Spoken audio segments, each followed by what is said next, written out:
Are you planning your next adventure? Don't forget to pack some delicious snacks.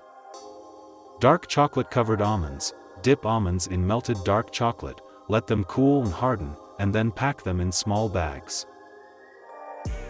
Banana or apple slices with nut butter. Slice bananas or apples and spread with peanut or almond butter.